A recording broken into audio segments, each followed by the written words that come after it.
इन दोनों भाइयों का चरित्र सुनो, इसके सुनने से प्रभु में विश्वास और भक्ति बढ़ती है। इन दोनों में बड़े भाई श्री कोल्ह जी थे, जो संसार के विषयों से बिल्कुल परम वैराग्यवान, तामसी पदार्थ तो छूते भी नहीं थे,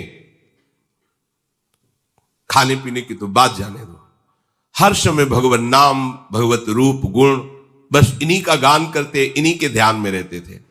और इनके जो दूसरे भाई थे छोटे अल्ह जी, वो सब कुछ खाते पीते थे, राजसी भोग भोगते थे और राजा के साथ, राजकुमार के साथ ही बैठते उठते और राजाओं के ही गुण गाते, रजोगुणी रूप की महिमा गाते। वो बड़ी सुंदर थी, वो बड़ा सुंदर था, ऐसा वैसा। कभी वो भगवान का गुणगान करने में रुचि नहीं रख रहे थे। पर खास बात थी कि वो बड़े भाई का बहुत आदर करते थे।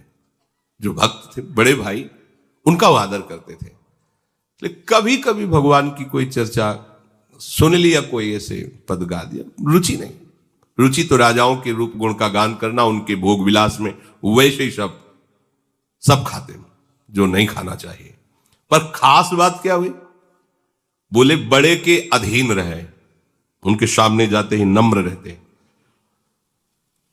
ईश्वर और अपने बड़े भाई भक्त में कोई अंतर उनकी दृष्टि में नहीं था, इतना आदर करते थे। ये बहुत बड़ी बात हो गई।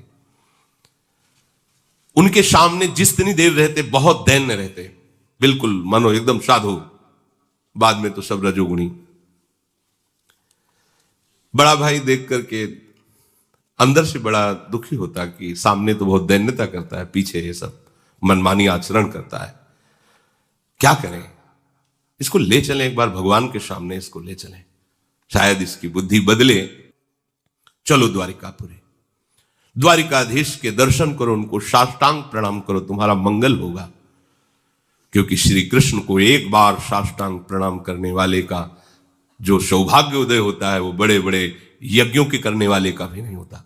एकोपि कृष्ण कृतः प्रणामो दशाश्वमेधा भृतेन तुल्यः दशाश्वमेधी पुनरेपि जन्मो कृष्ण प्रणामी न पुनर्भवाए। एक बार श्री कृष्ण को दैन्य भाव से साष्टांग दंडवत करने वाले का कैसा लाभ होता है? बोले 10 अश्वमेध यज्ञ, अश्वमेध यज्ञ, 10 अश्वमेध यज्ञ के अवृत स्नान का, अर्थात पूर्णता का उसे फल मिलता है। पर 10 अश्वमेध यज्ञ और श्री कृष्ण के प्रणाम करने वाले का अंतर यह रहेगा कि 10 अश्वमेध यज्ञ करने वाला स्वर्ग आदि लोकों को भोग कर मृत्यु लोक आएगा, और कृष्ण प्रणामी न पुनर्भवाए। चलो प्रभु श्री कृष्ण द्वारिकाधीश के चरणों में साष्टांग प्रणाम करो चल करके। अल्ह जी तो कोल्ह जी को ईश्वर की तरह मानते थे, जो आज्ञा उनके साथ चल दीजिए। द्वारिकापुरी पहुंचे, प्रभु के सामने, द्वारिकाधीश के सामने एक विलक्षण घटना घटी, जिसे कान लगाकर सुनिए। क्यों कह रहे कान लगाकर? क्योंकि इससे तुम्हारा विश्वास बढ़ जाएगा, इससे तुम्हारी भक्ति बढ़ेगी, तुम्हें समझ में आएगा कि हमारे प्रभु की भक्ति कितनी सामर्थ्यशाली है। कोल्ह जी ने भगवान को प्रसन्न करने के लिए पद, ऐसा करना भी चाहिए, जब अपने ठाकुर के दर्शन करने जाए तो कोई पद उनकी महिमा से भरा हुआ, अगर वहां वातावरण भी देखे, मानो जैसे श्री जी के सामने, राधा वल्लभ जी के सामने समाज हो रही, तो चुपचाप सुनो, बोलने की जरूरत नहीं। ऐसा अवसर है कि आप गा सकते हैं, तो कोई पद सुना सकते हैं। देखो माई सुंदरता की सीमा, जो आचार्य महापुरुषों ने गाए हैं। कोल्ह जी ने सुंदर पद प्रभु को सुनाया। अल्ह जी हाथ जोड़े चुपचाप खड़े हुए हैं। भगवान को जो बहुत प्रिय बात है वो ये है कि भक्त चरण धरि भाव तरत भवसिंधु अगाध। अगर भक्तों के चरणों में भाव आ जाए तो तरने में देर नहीं लगती है, और भक्त के चरणों में भाव रखने वाला दैन्य होता है। ये दो विशेष लक्षण अल्ह जी में है, जो यद्यप कुमार्गामी आचरण कर रहे हैं, पर ये दो बात है। भक्त भाई को भगवान के समान मानते हैं और अपने को बहुत नीच मानते हैं, मैं बहुत नीच हूं, इसलिए दैन्य है। श्री कोल्ह जी ने पद सुनाया। द्वारिका के नाथ, सब नाथन के नाथ प्रभु, देवन के दिव्य देव संकट सहाय हैं। ब्रह्मा शिव देव दैत्य दानो अरु मानवादि सब ही के रचैया और सब में समाये हैं।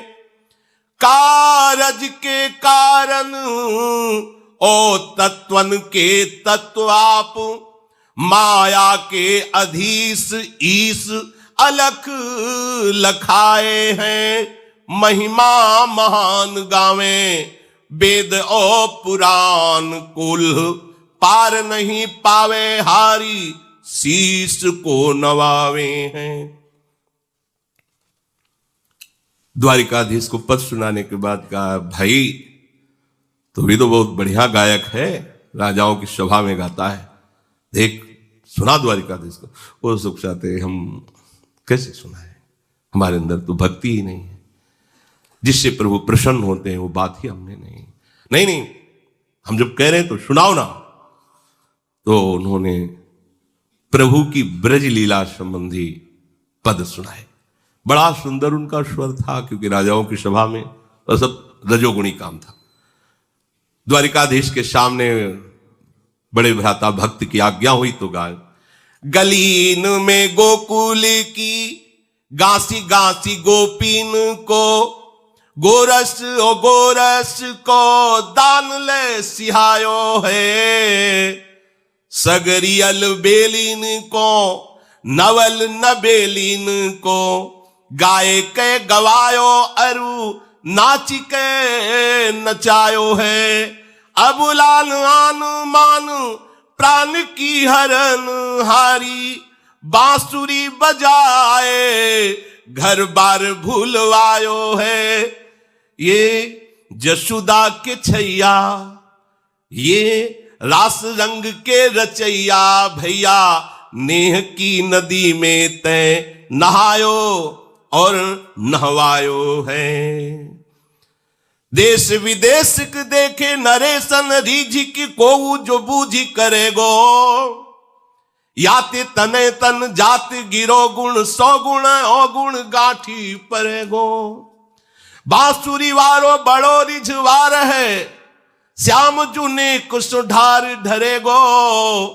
ये लाड़ी लो छैल छबीलो अहीर को, पीर हमारे ही की हरेगो। वाह वाह वाह, द्वारिकाधीश बोल पड़े, वाह वाह। सब आश्चर्यचकित हो गए प्रभु के श्री विग्रह से। साक्षात द्वारिकाधीश बोल पड़े, वाह वाह। ब्रज की लीला, प्रभु चित्त चोर के भी चित्त को चुराने। महामहिम श्री जगन्नाथ जी का जो आप रूप देख रहे हैं, ब्रज लीला श्रवण का परिणाम है। प्रेम विकल विह्वल स्वरूप जो जगन्नाथ जी का है, ये ब्रज लीला महाप्रेम स्वरूप है। प्रभु ने हुंकार भरी, वाह। कोल्ह जी ने गाया, द्वारिका के नाथ हो सब महिमा। जब अल्लाह जी ने गाया, पूरा मंदिर आश्चर्यचकित हो गया कि वाह वाह वाह। पहला आश्चर्य, क्योंकि आज तक कभी कोल्ह जी के सामने कोई भागवतिक चमत्कार नहीं प्रकट हुआ था। अल्लाह जी कभी दर्शन करने नहीं आए थे, वही उपद्रव रजोगुणी। पर आज दर्शन करने आए भगवान ने वाह वाह कह दिया, पहले ही चुभा। ये को बार हम इतना आए, रोज आए, दर्शन किए, गाए, कभी वाह वाह नहीं। हम तो जानते हैं ना, आप भी जानते हो कि शराब वो सब वाह वाह वाह। चलो ठीक, थोड़ी तसल्ली। अब दूसरा प्रोग्राम, माला और प्रसाद। जाओ, जो अंग सेवन से पहनाओ जाके अल्लाह जी को। नजदीक गए, अल्लाह जी किसका नाम जी, ये माला दो। नहीं हमें नहीं दी होगी, मैं तो नीच आदमी हूं, गंदा आचरण करता हूं, ये मेरे भाई को दी होगी। ये जन्म से भगवत भक्ति में लगे हैं, प्रभु के इन्हीं के चरणों के हम आश्रित, इनको दे। नहीं, भगवान ने नाम लेकर कहा अल्लाह जी को देना। अल्लाह जी तुम्हारा नाम, हाँ, माला पहना दी, प्रसाद। अब तो कोल्ह जी की दृष्टि बदल गई और भगवान की तरफ प्रणय कोप से देखेगी। मतलब अपमान ही करना था तो थोड़ा हल्का करते, इतला कि हम इतना गाते रहे, कभी वाह वाह नहीं कहा, और इसने गाया और माला प्रसादी हृदय में एकदम। इनको नहीं दिया, आपको दिया है, आपका अल्लाह जी नाम पहला।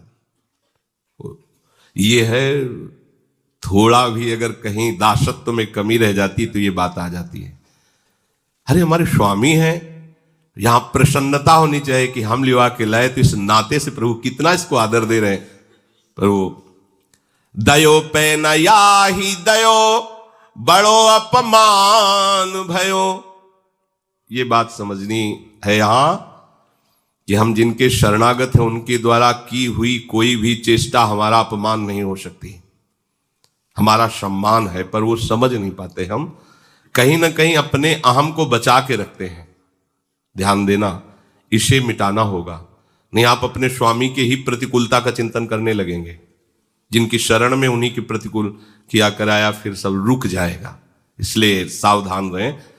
यद्यपि पतन नहीं होगा, पर काहे को जलोगे, समय बर्बाद करोगे। 15वें अध्याय में भगवान जो परम पद आरूढ़ का लक्षण करे, तो निर्माण पहला शब्द, मान रहे सबही मान प्रद आप अमानी। और ये मान रोग जीवत्व को पुष्ट करता है, देहाभिमान को। और जहां आप महापुरुषों का सानिध्य प्राप्त किए, तो महापुरुषों के समान आपको मान मिलेगा, क्योंकि उनके सानिध्य में वो सम्मान जब हम स्वीकार कर लेते तो मान का रोग बढ़ जाता है। और जब महापुरुष देखते हैं कि ये तो मान से रोगी हो रहा है, तो फिर उसका ऑपरेशन होता है, तब वो उसी के प्रतिकूल हो जाते हैं। जैसे छोटा बच्चा स्नान कराने के लिए मां ले जाती तो बुरा समझते हैं कि हमें खेल से हटा करे, क्यों ऐसा नहीं होना चाहिए। इस पर सुधार मन को, अंदर की बात है, बाहर की नहीं। बाहर से आपके आचरण दैन्य हो सकते हैं, पर अंदर से आपकी वृत्ति अनुकूल और दैन्य होनी चाहिए। इनको अंदर से बहुत बुरा लगा, बचपन से भगवान का भजन कर रहा हूं, आज तक शाबाशी नहीं दी, आज तक माला प्रसाद। ये छोटे भाई ऐसा दयो पे नया ही दयो। ऊपर से पुजारी यही करे कि आपको नहीं दिया, इनको दिया है। दयो पे नया ही दयो, बड़ो अपमान भयो। गयो बूढ़ो सागर में दुख को न पार है। बूढ़त ही आगे भूमि पाई चलो झूमी। प्रीति सो अनीति भूले, ना ही मानो तरवार है। सो ही आए लेन हरिजन, मन चैन झिल्यो। मिल्यो कृष्ण जाय पायो, अति सुख सार है। बैठे जब भोजन को, तो दई उभय पातरिले। दूसरी जो कैसे कही, वही भार प्यार है। अल्लाह जी के कहने पर पुजारी ने कोल्ह जी को साफ कह दिया, ये माला तुम्हें नहीं, ये अल्लाह जी के लिए है। कोल्ह जी को लगा बहुत बड़ा अपमान भगवान ने कर दिया। बस ये बात समझो, भगवान मंगल भवन है, भगवान से सम्मान चाहते हो, उनकी हर चेष्टा मंगल स्वरूप है। ये रहता है, पक्का रहता है। और ये बहुत बुरा रोग है, बड़े बड़ों के अंदर रहता है। भाई रात दिन हम सेवा में रहते, थोड़ा तो सभा में बोलो कि हम तुम्हारे जिलाए जी रहे हैं, तुम्हारे पोसे पुर। वो चाहता है भाई, ये है ना पूरा हमारा जितना कुछ इन्हीं से चल रहा है। नहीं हम तो आपके इशारे से चल, पर अंदर जो फुलरा चढ़ा वो गिराएगा तुम्हें, ये पक्का। अब अगर उसे ये माना जाए कि हमारा अपमान हो गया, तब तो भाई बहुत ही मतलब मंदबुद्धि। गुरु के द्वारा की हुई चेष्टा अपमान होती है क्या? और जब हम ऐसी वृत्ति रखते हैं कि इन्होंने हमारा अपमान कर दिया, तो फिर शरणागति पर संशय खड़ा हो जाता है कि आपने क्या समर्पित किया था शरणागति में, तन मन वचन और स्वयं। तो अपमान किसका हो रहा है? उनका समर्पित तन, उनका समर्पित मन, उनका प्राण, उनका सब कुछ। तो वो अगर आपको ऐसा ही लग रहा, तो अपने आप का अपने आप से अपमान करने तुम्हें परेशानी क्या है? अगर आपको ऐसा भास भी हो रहा है कि हमारा अपमान हो रहा है, तो तुम्हारा है क्या, तुम बचे क्या? कम से कम इतना ही सोच लो। तो उनको लगा कि भगवान ने बहुत बड़ा हमारा अपमान पूरी इस द्वारिका के मंदिर में सभा में कर दिया। अब तो जीना जिसके लिए हम भक्ति करते थे, उसी ने अपमान। कैसी देखो लीला कैसी विचित्र होती है। कोल्ह जी ने अपना अपमान समझ करके आत्महत्या करना उचित समझा। इतना जलन हो गई, अब ठीक नहीं है, तो समुद्र में जाके कूद गए। अब समुद्र में डूबते चले गए। जब नीचे गए तो दिव्य भूमि, जल का प्रभाव खत्म, सुंदर ऑक्सीजन, सुंदर वायु, ऐसे द्वारिकापुरी में पहुंच गए। ऐसे भक्त डूबना भी चाहे तो भगवान डूबने देंगे क्या? द्वारिकापुरी पहुंच, दिव्य द्वारिका का दर्शन, परमानंद की अनुभूति हुई। पर अंदर ही अंदर जल रहे हैं कि है तो वही द्वारिकाधीश, जो माला उसको दी थी हमें नहीं दी।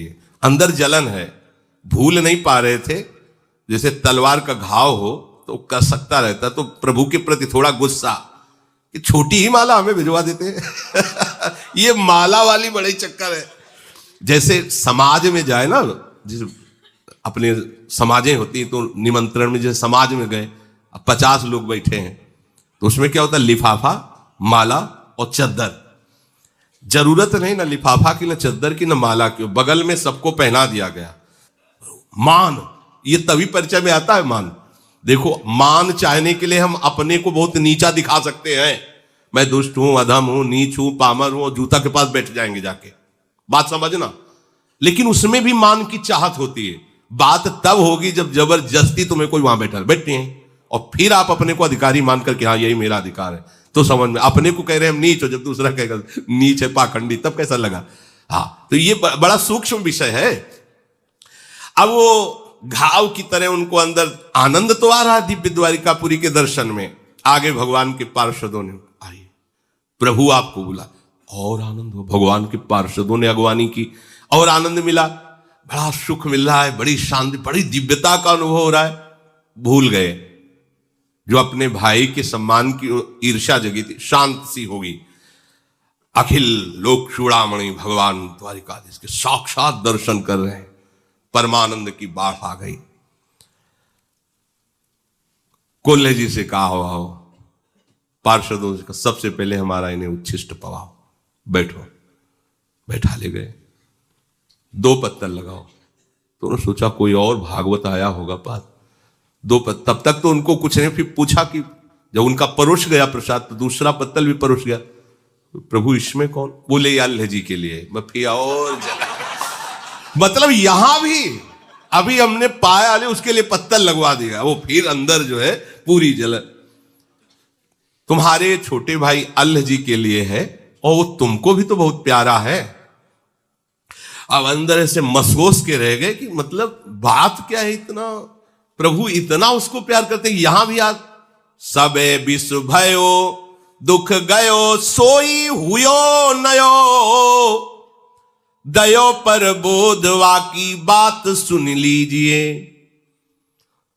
एकदम चेहरा बदल गया प्रभु की तरफ, फिर वही प्रणय कोप से देखे, प्रभु नाराज मत हो, तुम जानते नहीं हो, तुम अभी के भगत हो, वो हमें कितना प्यार करने वाला भक्त है, तुम अभी सुनो, हम तुम्हें बता रहे हैं वो कौन है जो तुम्हारा भाई बना है आके। आज जिसे तुम रजोगुण में देख रहे हो, एक वासना का आदर करने से उसका मार्ग रुक गया। वो जितना तुम भजन अभी तक किए हो ना, बहुत छोटा है उसके भजन के आगे, जितना उसने भजन किया है। तेरो छोटो भाई मेरो भक्त सुखदाई, ताकि कथा ले जताई जामे आप ही सो दीजिए। प्रथम जन्म मांझ बड़ो राजपुत्र भयो, गयो गृह त्याग सदा मोसुमति भीजिए। आयो बन को भूप संग राग रंग रूप, देख चाह भई देह दई भोग कीजिए। कोल्ह जी से कहा कि तुम अपने भाई की बात जान जाओगे तो कभी ऐसे ईर्ष्या उससे नहीं करोगे, तुम उसकी बराबरी कर ही नहीं सकते। जानते हो, बड़ा प्रिय मेरा भक्त है वो पूर्व जन्म में राजपुत्र था और उसने बचपन से राजपुत्र राजकुमार होते हुए सब भोगों का त्याग करके बैरागी हो गया। राजपद का अधिकारी था, राजपद राजभोगों का त्याग करके वो एकांत वन में निरंतर कष्ट सहते हुए मेरा भजन करने लगा। मन बुद्धि लगाकर सतत मेरा भजन कर रहा था। ध्यानपूर्वक सुनना। बहुत समय व्यतीत होने के बाद उस जंगल में एक राजा अपने पूरे परिकर के साथ मनोरंजन के लिए आया। तो राज वैभव, यद्यपि राजकुमार ही थे, बचपन से वैरागी हो गए, एकांत सेवन करते थे।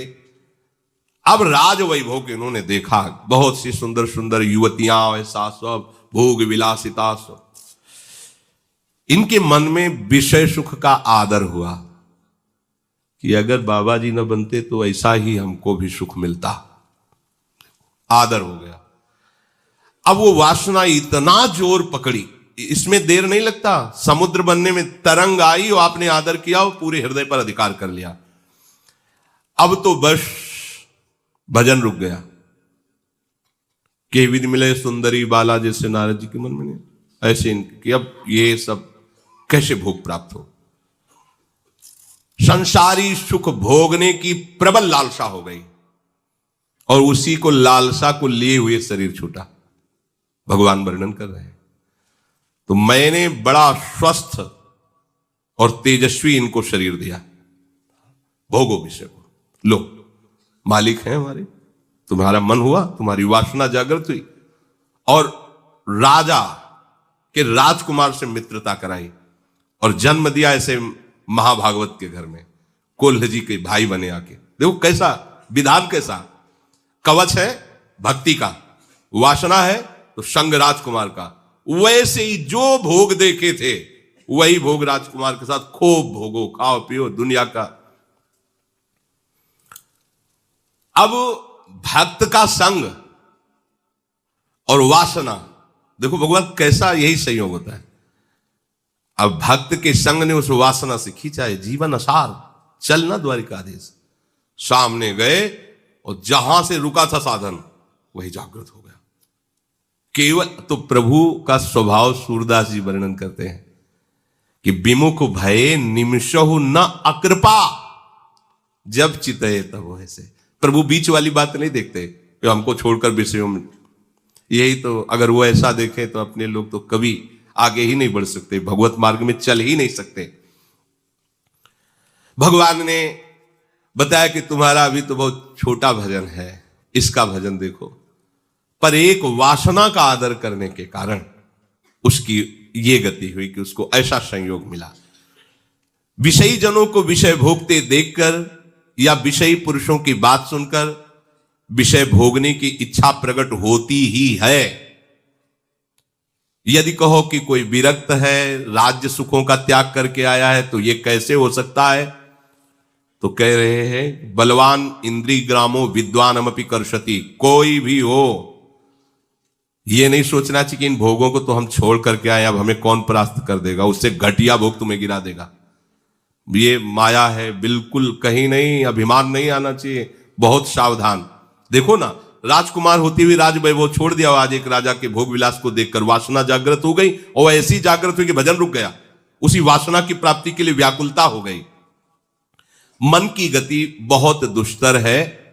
महान त्यागी विरागी सौभरी ऋषि को मछलियों का विहार देख करके ब्याह करने की इच्छा हो गई थी। भगवान शंकर मोहिनी रूप में देखकर आसक्त हो गए।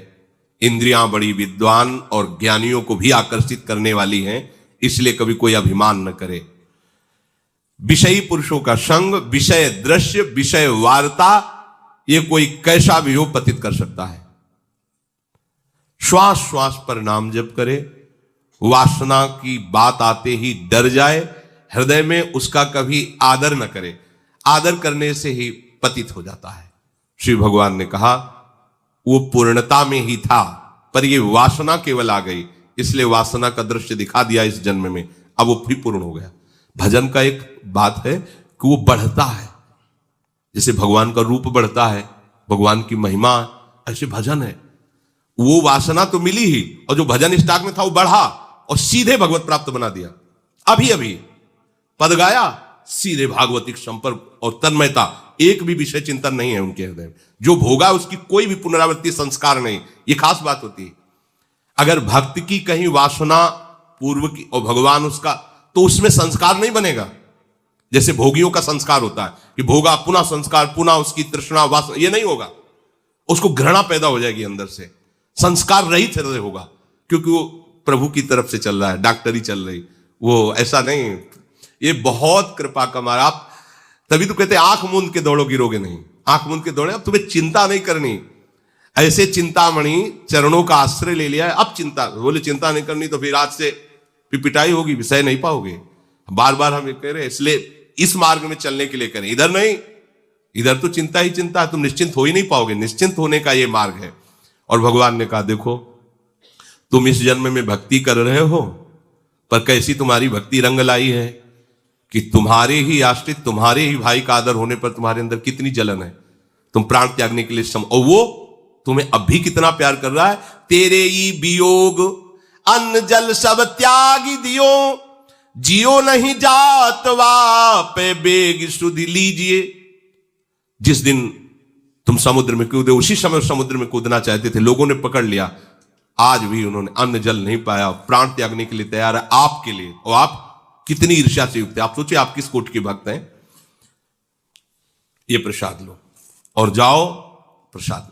हाथ पे प्रसाद दीनो, आए घर चीन लीनो, सुपनो सो गयो बीती, प्रीतिवासो कीजिए। द्वारिका को संग सुनी, आवती ही आगे चलो, मिलो भूमि पर दृग भरी वह दीजिए। कही सब बात श्याम, धाम तजु ताही छिन, करो बनवास दो अतिमति भीजिए। तुम्हारे वियोग में तुम्हारे छोटे भाई ने अन्न जल त्याग दिया है, तुम्हारे वियोग में वो प्राण त्याग देगा अगर तुम नहीं पहुंचे। शीघ्र जाओ, भगवान जी ने वो प्रसाद दे, जाओ उनको देना। और प्रभु की वो शंख चक्र के छाप लेकर के आए। अब वो जो अपमानजनित दुख था क्षण में नष्ट हो गया, क्योंकि अज्ञान के कारण था।